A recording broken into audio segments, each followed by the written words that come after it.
What Hey, was the real reason why you and Tom Hanks didn't get along? I was directing that movie, No! and then I was called into office, and he said, go home. No! I got along great with that dog. Tom Hanks, a name that sparks instant recognition, warmth, and trust. For decades, he has carried the title of America's Dad, a man whose filmography defines entire eras of Hollywood. From Forrest Gump to Saving Private Ryan, from Castaway to Toy Story, Hanks is the actor who seems universally adored. He's the friendly everyman, the one celebrity with no tabloid scandals, no major enemies. Right? Because behind that immaculate public image lies a very human truth. Not everyone found Tom Hanks so easy to work with. In fact, one of Hollywood's most iconic figures, Henry Winkler, the legendary actor best known as the Fonz, once admitted that his time working with Hanks was anything but friendly. Their clash on a film set spiraled into one of the industry's most whispered-about feuds, a tension that lingered for decades. But here's the question that draws us in today. Why? Why did Henry Winkler, one of the most affable men in show business, butt heads so fiercely with the man the world considers Hollywood's nicest guy? Was it professional rivalry, personality differences, or something deeper, an ego battle between two stars in transition? Tonight we peel back the curtain. We'll explore the story of how two legends collided during the making of Turner and Hooch. We'll track the aftermath, the public jabs, the years of silence, and the eventual thawing of icy relations. And ultimately, we'll discover what this feud reveals, not just about Tom Hanks and Henry Winkler, but about the fragile chemistry that underpins Hollywood itself. Buckle up. This is not the Tom Hanks story you thought you knew. Before we can understand the feud, we need to understand the legend himself. Tom Hanks wasn't always America's dad. In fact, his rise to fame was full of missteps, struggles, and a determination to reinvent himself. Hanks began his career in television, appearing in light comedies like Bosom Buddies. For years, he was typecast as the goofy, likable guy, funny but hardly seen as a serious actor. Then came a breakthrough. The 1988 hit Big, a movie where he played a child trapped in an adult's body. The performance earned him an Academy Award nomination, and suddenly, Hollywood saw him differently. He wasn't just a clown. He could embody innocence, vulnerability, and heart. From there, Hanks seemed unstoppable.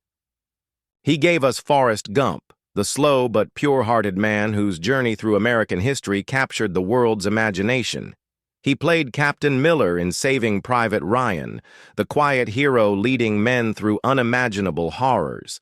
And let's not forget his voice as Woody in Toy Story, making children and adults alike laugh and cry. Critics praised him not only for his talent, but also for his humility. Hanks wasn't a Hollywood bad boy. He didn't crash cars, pick fights, or spark scandals. He was dependable, gracious, and grounded. The kind of man you'd want as a neighbor, a friend, or yes, even a dad. But there's something important to remember. A carefully polished public image can sometimes hide the pressures and intensity behind the scenes. For while audiences saw Tom Hanks as the nicest guy in Hollywood, not every colleague agreed. And for Henry Winkler, working alongside Hanks would prove to be a turning point, not one of admiration, but of conflict. If Tom Hanks was Hollywood's everyman, Henry Winkler was the epitome of cool. In the 1970s, Winkler became a household name as Arthur Fonzie Fonzarelli on Happy Days. With a leather jacket, a quick smile, and a signature thumbs up, the Fonz wasn't just a TV character. He was a cultural icon. Winkler captured the spirit of an entire generation. But what many people don't realize is that Winkler faced a tough battle once Happy Days ended. Being so closely tied to one character meant that Hollywood struggled to see him as anything else. Typecasting can be a brutal curse in this industry. Audiences adored him, but casting directors hesitated. Determined not to be boxed in, Winkler turned his attention behind the camera. He began directing television episodes and eventually set his sights on feature films. By the late 1980s, an opportunity came knocking, a high-profile comedy for Disney starring one of Hollywood's fastest-rising actors, Tom Hanks. The movie was Turner and Hooch, a buddy cop story about a detective and his slobbering canine partner. For Winkler, this was huge. It wasn't just another directing gig. It was his chance to prove himself in the world of major motion pictures, to step out from the Fonz's shadow, and to establish himself as a respected filmmaker in his own right. And on paper, it seemed like a perfect match. Hanks was charming and dependable, Winkler was seasoned and eager. Together, they had the chance to make a light-hearted comedy that could entertain families everywhere. But Hollywood magic doesn't always work as planned. What began with optimism quickly unraveled into tension, creative differences, and one of the most surprising feuds in show business history. The year was 1989. Disney had greenlit a quirky buddy cop comedy called Turner and Hooch. The plot was simple yet promising. A straight-laced detective, played by Tom Hanks, inherits a massive, slobbering dog named Hooch after its owner is murdered. Together, man and dog must solve the case while navigating the chaos of their unlikely partnership. On the surface, this was a light-hearted summer comedy. But behind the camera, the atmosphere wasn't quite so cheerful. Henry Winkler had been chosen to direct, investing 11 weeks in preparation. He worked tirelessly on location setups, storyboards, and developing chemistry between Hanks and the canine star. This was his shot at a big-screen breakthrough, yet from the very beginning, something felt off. Winkler later recalled an unusual moment during the shoot in Carmel, California. A woman approached him, seemingly just another fan. But something about her interaction with Hanks made Winkler uneasy. Years later, he admitted this encounter was a turning point, a moment that revealed an undercurrent of tension he couldn't quite name. Whatever the cause, the clash between Winkler and Hanks only grew. Their working styles didn't mesh. Winkler, used to collaborative improvisational approaches, found himself at odds with Hanks's precision and influence as the star. Rumors swirled that Hanks questioned Winkler's vision, and that producers, eager to protect their bankable star, began losing faith in the director. After 11 long weeks of prep, the axe finally fell. Henry Winkler was fired from Turner, Hooch, and replaced by Roger Spottiswoode. For Winkler, it was humiliating, a career setback. For Hanks, it was another step toward a hit movie.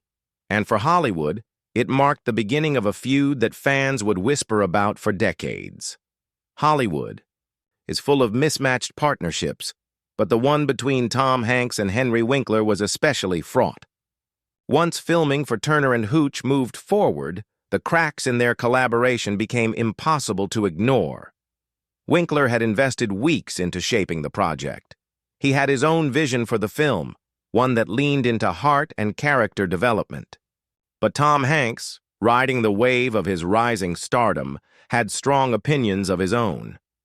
Insiders say Hanks wanted a sharper comedic edge, while Winkler leaned toward warmth and sentiment. The clash of tones soon spilled into daily production. Then came the breaking point. After 11 weeks of pre-production, and only a handful of days directing on set, Winkler was abruptly let go. The official word was creative differences. Unofficially, whispers spread that Hanks had been unhappy, and producers sided with their star. Disney couldn't risk alienating the man they saw as the future face of Hollywood comedies. Winkler himself summed it up years later with biting humor. In a 1993 interview, he quipped, "Let's just say I got along better with Hooch than with Turner." It was a line that said everything and nothing all at once, a jab that confirmed the tension, yet left the details shrouded in mystery. For Winkler, the dismissal stung deeply. It was supposed to be his big break as a film director, and instead, he was replaced, sidelined, and forced to watch as the movie went on to become a box office success without him. For Hanks, meanwhile, the experience was just another stop on his meteoric rise. The public never knew the drama brewing behind the scenes. But Hollywood insiders? They remembered. And so did Henry Winkler. One of the most intriguing parts of this Hollywood feud is how differently the two men handled it in the years that followed. Tom Hanks, ever the consummate professional, chose complete silence. He never addressed Henry Winkler's departure. From Turner and Hooch, never commented in interviews, never even hinted at bad blood. His image as Hollywood's nice guy remained untouched because he refused to feed the gossip machine. Henry Winkler, on the other hand, couldn't help but let the frustration slip out, though always with a touch of humor. His quip about getting along better with Hooch than Turner became a soundbite that followed him for years. It was witty, it was sharp, and it confirmed that something had gone wrong. But it wasn't just Winkler who admitted the clash was real. Ron Howard, one of Winkler's oldest friends from Happy Days and a respected Hollywood director in his own right, once described the pairing of Hanks and Winkler as painful. He called it a mismatch of working styles, hinting that the tension wasn't personal animosity so much as two professionals pulling in different directions. Winkler himself seemed to walk a fine line. He never launched into a full-blown attack on Hanks. He never accused him of sabotage or cruelty. Instead, he dropped small comments, sarcasm here, a knowing smile there, that allowed the feud to live on in whispers, and those whispers grew. Fans speculated, journalists pressed, and the Hollywood rumor mill spun a simple creative clash into a narrative of hatred. But as with most legends, the truth was far more complicated. What began as silence and sarcasm evolved into one of the most famous what really happened stories in the film industry. The story of Henry Winkler versus Tom Hanks has often been framed in extreme terms. Headlines love the word hate. Fans latch onto the idea of two beloved stars secretly despising one another. But when we strip away the rumors and look closely, what really existed between them? Hatred or simply professional tension? Winkler himself has tried to set the record straight more than once. In interviews decades later, he admitted the feud was exaggerated. He explained that what people believed and what was true were not the same thing. The media had taken a professional disagreement and spun it into a personal vendetta. Creative differences, that classic Hollywood phrase, became the seed of a myth that never stopped growing. By 2020, Winkler was openly downplaying the whole ordeal. He insisted that the press had made it larger than life, and that he and Hanks were not enemies. In fact, he even suggested that their interactions later in life were polite and professional. And in 2022, when asked again, Winkler confirmed that whenever he and Hanks crossed paths, it was warm and cordial. Tom Hanks, true to form, never fueled the speculation. His silence gave nothing away, leaving fans to fill in the blanks with their own theories. Did his quiet refusal to acknowledge the feud mean Winkler was wrong? Or did it simply show Hanks's skill in protecting his reputation? In the end, the truth lies somewhere in the middle. They weren't best friends, but they weren't mortal enemies either. What they had was a bad working experience, an awkward mismatch between two men with different styles. And in the world of Hollywood, that alone is enough to spark a legend of hatred that lives for decades. After Turner and Hooch, the paths of Tom Hanks and Henry Winkler diverged dramatically. For Hanks, the late 1980s and early 1990s marked the beginning of an unstoppable rise. Just a few years after the behind-the-scenes conflict, he delivered back-to-back performances that cemented his place as one of Hollywood's greatest actors. Philadelphia earned him his first Academy Award as he transformed into a lawyer battling AIDS discrimination with heartbreaking vulnerability. Then came Forrest Gump, another Oscar-winning role that turned him into a cultural phenomenon. By the time he starred in Saving Private Ryan, Cast Away, and lent his voice to Woody in Toy. Story Hanks wasn't just a movie star, he was a legend. His reputation as Hollywood's most dependable, humble, and beloved actor seemed untouchable. For Henry Winkler, the journey was different. After the sting of being fired from Turner and Hooch, he focused on television.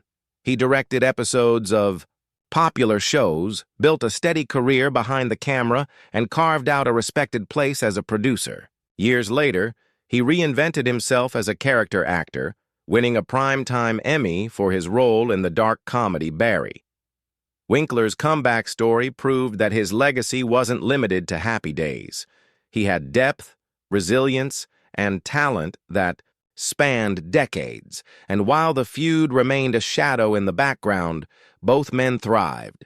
Their careers were defined not by their clash, but by their individual strengths.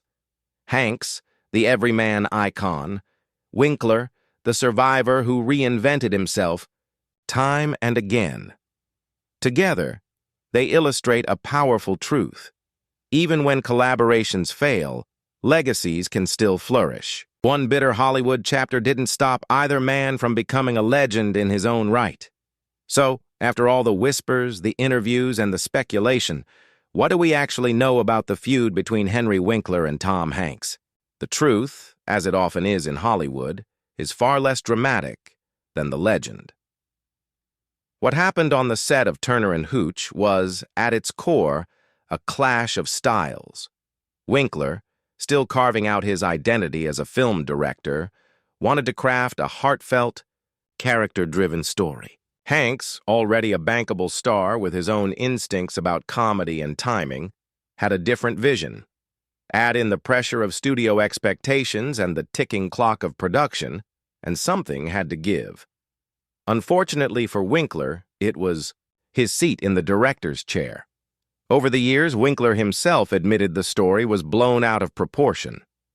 He confirmed that while there was tension, it was not the kind of burning hatred the tabloids loved to describe.